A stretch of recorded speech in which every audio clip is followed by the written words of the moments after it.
This island in the middle of the eastern Mediterranean has been in dispute for a very long time.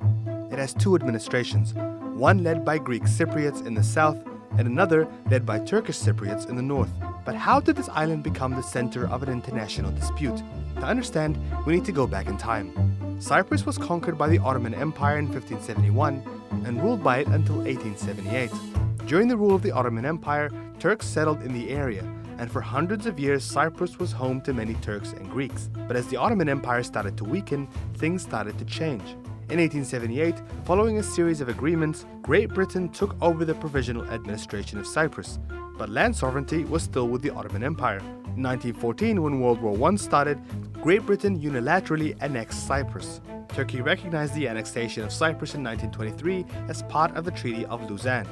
Although Cyprus was under British rule, the relationship between the Greeks and Turks started to deteriorate. As their relationship soured, the Greek Orthodox Church started to campaign for Enosis, or the union of Cyprus with Greece. By the mid-1950s, Greece started to support this campaign. In 1955, the campaign was led by the Archbishop of the Cyprus Orthodox Church, Makarios, and by George Grivas, a Greek Cypriot colonel who was also the head of the National Organization of Cypriot Fighters.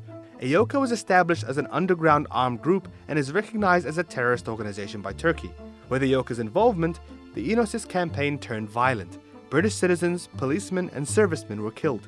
EOKA also killed Turkish Cypriots, and many Turks were driven out of the villages that they had lived in alongside Greeks.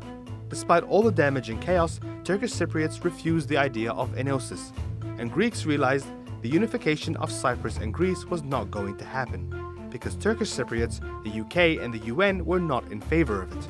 A set of talks between the Turks and Greeks started in 1959. They led to the Zurich Agreement. The UK, Turkey, Greece, Turkish Cypriots, and Greek Cypriots all agreed that Cyprus become an independent republic. Once the 1960 constitution was signed, the UK transferred land sovereignty to the two parties of the island. In return, the Republic of Cyprus was born. Greece and Turkey were named guarantor states, and a new era had started with the president of Cyprus as Archbishop Makarios and the vice president as Fazıl Küçük. But this peaceful cooperation between Turkish and Greek Cypriots didn't last long. In 1963, due to an armed attack by Greek Cypriots, the binational republic came to an end. After this breakaway, Turkish Cypriots began to set up their own administration that managed their own affairs. But the attacks continued. Between 1963 and 1974, around 30,000 Turkish Cypriots were forced to leave and 103 villages were completely destroyed. The violence was claiming lives, and it wasn't getting any better, even though the UN deployed peacekeeping troops to Cyprus in 1964. But Greece simultaneously continued to deploy troops. By 1974, 20,000 troops had been deployed to Cyprus to shore up the pro-Enosis support. On July 15, 1974, a coup took place in Cyprus. The Greek Cypriot leader Makarios was ousted and was replaced by pro-Enosis nationalist Nikos Samson. Turkey was not happy. Britain had rejected their offer to take joint action in accordance with the Treaty of Guarantee. So, 5 days later, on July 20, Turkey, as a guarantor state, took matters into its own hands and intervened in an effort to stop the persecution of Turkish Cypriots and the annexation of the island. But Greek Cypriots still insisted on their claims of sovereignty over the entire island.